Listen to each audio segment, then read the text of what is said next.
Hello and welcome everyone. My name is Steve and right behind me is a white 265 tractor that was purchased a couple of months ago. I've been doing some general maintenance on it. I've changed some of the filters and fluids and worked on a bunch of the wiring. Being that I have the hood off already, I decided to go a little further and check the valve adjustment. So that's what we're going to do in this video today. So after the fuel tank is removed, we're going to pull the valve cover off and check the valve adjustment. And I'll show you how to line it up to get number one piston on top dead center. And then show you the procedure I'm going to use. And this is according to the service manual on how to adjust these valves. So we have the hood and the gas tank and all the other necessary parts removed to get to the valve cover. It was quite a job getting here. So here's the Isuzu engine. We're going to pull the valve cover off and we're going to try and adjust these valves. You see the crankshaft pulley there. We've got to get a socket or some way of turning that crankshaft over. There, a 1 5/8 inch socket will fit on the crank nut, but there's not enough room between the radiator to put the ratchet I have, so we got to come up with some kind of special tool so we can turn the engine over. What we're going to do first, we're going to take some air, just blow off the dust and debris around here, and we're going to remove these 3 bolts. I think they're 17 millimeter. We're going to pull the valve cover off, and I'm hoping we can save this gasket. Looks like a pretty thick rubber gasket. If not, I think we can find another one. And while I have the hood and stuff off, we're gonna take a look at these glow plugs too. I'm gonna pull this rail that joins them together off and test them individually to see if they're within specs yet. I believe I do have the ohm resistance reading they should have in the service manual. To remove the valve cover, we first need to take these 3 bolts off. Well, it takes a 17 millimeter socket or wrench. While editing this video, I had lost an important video I had taken of one of the next steps here, so we're going to have to improvise and show some still shots with some arrows to make up for the video we lost.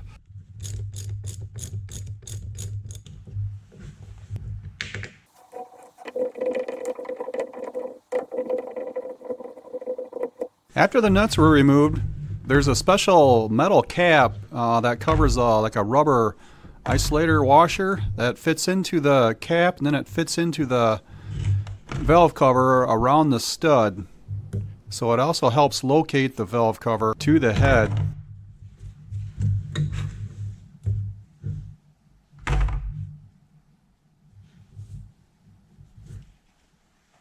We're going to try and break the seal of the valve cover to the head. We're just trying to tap on it with a rubber mallet here. I'm trying to avoid prying at it if I can. Eventually I came to this wooden dowel, tapped on it from the ends here, and then it finally did pop loose.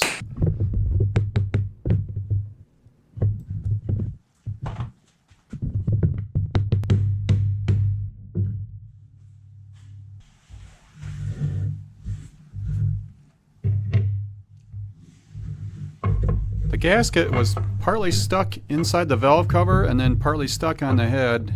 There's a deep groove formed inside the valve cover, and I'll show you a better picture of that later.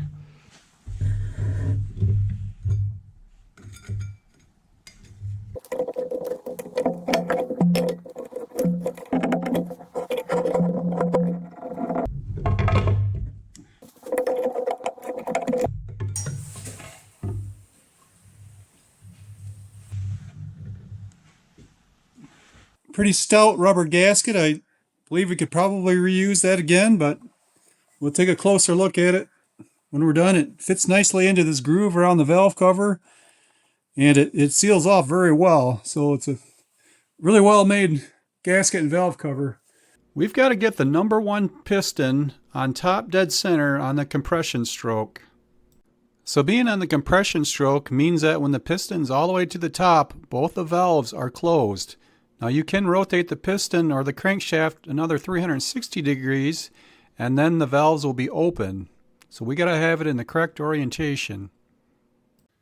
So here's a view looking at the crankshaft pulley. And if you look at there's a pointer right here, and on this pulley there will be marks. Now it's not lined up with a mark right now, but there will be timing marks. There's actually 3 marks.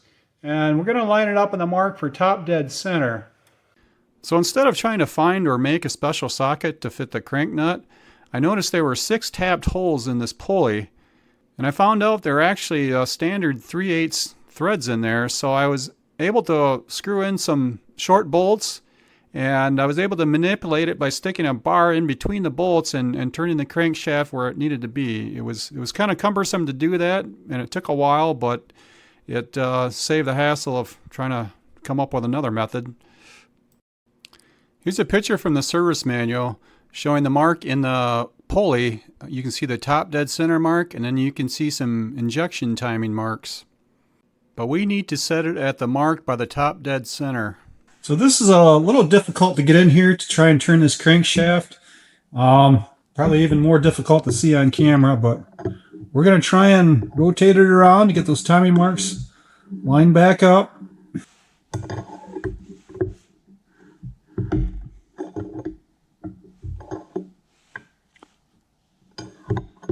I just kind of try and fit this rod here into the in between the bolts to get it to turn. I'm going to have to move some of these bolts around.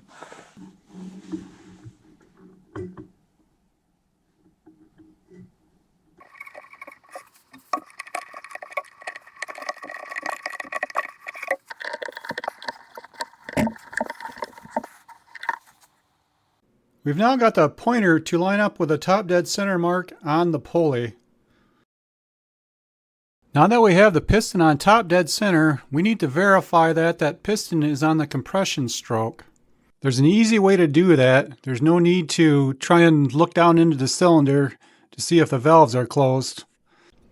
Here's a chart from the service manual. It says when piston in number 1 cylinder is at top dead center in compression stroke, on cylinder number 1, the intake in the exhaust rocker arm should be loose. Cylinder number 2, the intake rocker arm should be loose. And then on cylinder number 3, the exhaust rocker arm would be loose. So what I'm doing here is wiggling the rocker arms that we just mentioned to verify that the valves are closed and that the number 1 piston is on the compression stroke. The red arrows are pointing to the valves that we can adjust the clearance on when the number 1 piston is on top dead center. Here's the valve clearance we need to have. It needs to be 16 thousandths of an inch, both for the intake and the exhaust valve, and that setting is for when the engine is cold. So to adjust these valves, you see there's a lock nut here, a jam nut, surrounding a screw type head. So we're going to loosen this jam nut. You can turn this screw in or out, and that adjusts the movement on this rocker arm. So let's loosen that up, and we're going to adjust it to 16 thousandths of an inch.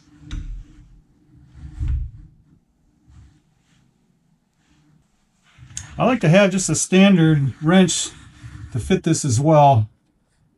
Sometimes when you're adjusting the slotted screw here, it'll tend to, and when you tighten down the jam nut, it'll tend to turn this a little bit and throw your adjustment off. So let's get our 16 thousandths shim. Just to clarify what I'm doing here, if you see the area of the spring, that's where the valve is.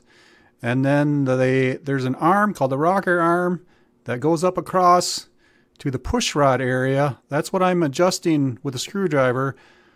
There's kind of like a set screw, and I can turn that in or out, and that moves that rocker arm up or down, and that creates a gap larger or smaller to that valve. Ultimately, what we're doing is we need to set that gap between the tip of the rocker arm and the stem of the valve.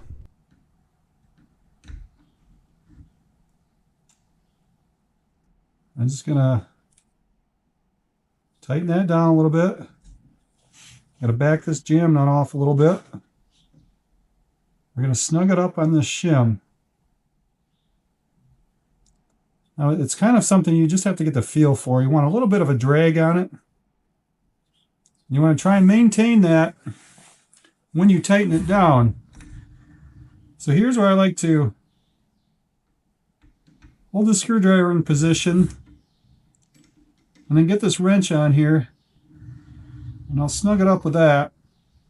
I won't fully tighten it yet. Come check see if we still have drag. which we do. And now I'm going to come back, give it a final tighten. There. We still have some drag. I don't feel any slop. I'm going to come back with a 17,000 shim. We're going to see if we can fit that in. Then we'll know that we have it correct. So I'm just going to leave these two out now. We're going to fit the 17 in. Well, I can force it in there. And it's got some pretty heavy drag. So we're going to call that good. I still have a slight drag with a 16,000 shim. And I have no slop. So we're just going to repeat that on the other three. And then we're going to come back. We're going to rotate the crankshaft one revolution. And we're going to come back and adjust all the others to 16 thousandths. After I got the valve clearance adjusted on these four valves, I went and rotated the crankshaft another 360 degrees so that the number 4 piston was on top center. Then I looked at this chart and verified that the rocker arms that needed to be loose were loose for the corresponding valves. Then I just proceeded with the same procedure until all of the valves had the correct clearance adjusted into them. Now there was very little adjustment that needed to be done. I really didn't even have to adjust them at all. 2 of the valves were right at about 16 thousandths. I think the furthest out was 18 thousandths, so they were really close. So now we've got to put the valve cover back on. I've got the mating surface on the head to the valve cover cleaned up, and we're going to set that valve cover back on and bolt it down. Okay, so we have the valve cover cleaned up. Got that good and clean, although it was fairly clean as it was. Cleaned up the gasket a little more. We are going to reuse this gasket. This gasket looks perfectly fine. It's good and pliable yet. And it fits down into this groove in here. We're just going to fit that into the valve cover gasket and then set it back on the tractor. Oh, another thing to note here, here's the bolts, or not bolts, but caps. There's a rubber bushing here. Then there's a steel cap that goes on top, so it's like this. And then there's like a hollow bolt, or a bolt threaded from the inside that goes down through like so. So when you tighten it down, it presses this rubber cap on top of the valve cover. We're just going to press this gasket down into the groove.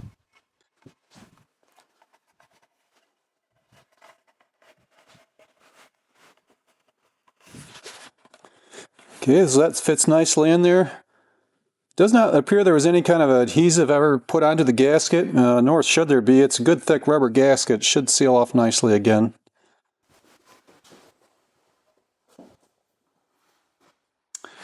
Okay, I have the perimeter of the sealing surface on this head cleaned back off. We have the gasket popped back in the groove and the valve cover. We're going to install it back on.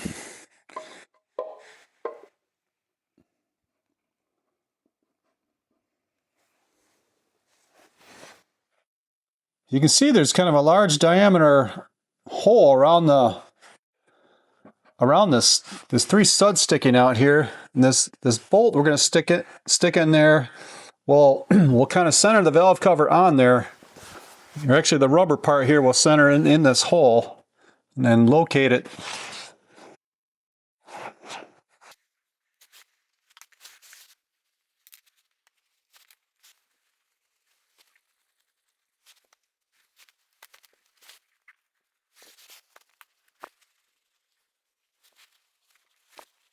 So I did not find any torque specs in the service manual as to what these bolts should be tightened down to. Of course, we're compressing rubber, so you don't want to get it too crazy tight. But what I am going to do is I'm going to get them snugged up, and then I just like to get them all equally torqued. So I'm going to come through with a torque wrench and just make sure that they're torqued the same. We just don't know what that number should be.